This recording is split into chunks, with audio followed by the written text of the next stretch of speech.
নমস্কার বন্ধুরা, কুকুই সুফিয়া চ্যানেল থেকে সবাইকে স্বাগত জানাই।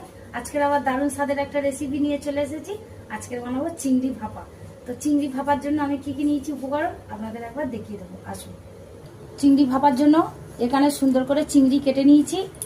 তো এখানে নিয়েছি কাঁচা লঙ্কা কুচি, লবণ, হলুদ, লঙ্কা গুঁড়ো, এখানে একটু গরম মশলা গুঁড়ো, এখানে নিয়েছি কুচনো ধনিয়া পাতা। ওরে বাপ রে, এটা এখানে হেভি হবে গো। আদা আর সরিষা একসাথে বেটে নিয়েছি। আরে আর বাপ রে বাপ, জিরে, সবকিছু উপকরণ একসঙ্গে টিফিন কোটের মধ্যে দিয়ে একসাথে যাবে সব নাকি? হ্যাঁ, দাও দাও, এটা ভালো রেসিপি হবে গো আজকে। কাঁচা চিংড়ি ভাপা আজকে তো পুরো ফাটাফাটি হবে গো। হ্যাঁ, গরম ভাত দিয়ে হেভি লাগবে চিংড়ি ভাপা।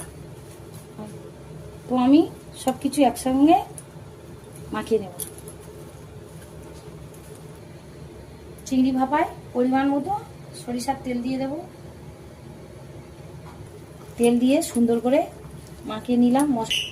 অল্প সামান্য একটু জল দেব, চিংড়িটা ভাপে সিদ্ধ হবে। আমি সব কিছু পরিমাণ মতো দিয়ে দিয়েছি। কাঁচা লঙ্কা দিয়ে দিয়েছি ওপর থেকে ছিঁড়ে। এবার আমি ঢাকনার কড়ার মধ্যে জল গরম বসিয়ে দিয়েছি, একটা স্ট্যান্ড দিয়ে এইভাবে দিয়ে দেবো। ওপর থেকে একটা বড় বাটি ঢেকে দেব। আমি 20 মিনিট পরে খুলে দেখব।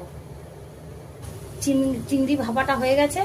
তো আমি এবার গ্যাসটা অফ করে দেবো, দিয়ে খুলে দেখবো কেমন, বলবো কেমন হয়েছে। Wow, beautiful scent. Oh lovely lovely. কাঁচা লঙ্কা, ধনিয়া, যেমন সেন্ট তেমনি গন্ধ বাড়িয়েছে। দেখো, গরম ভাত দিয়ে চিংড়ি ভাপা হেভি লাগবে। ও ওকে, টেস্টফুল। ফাটাফাটি।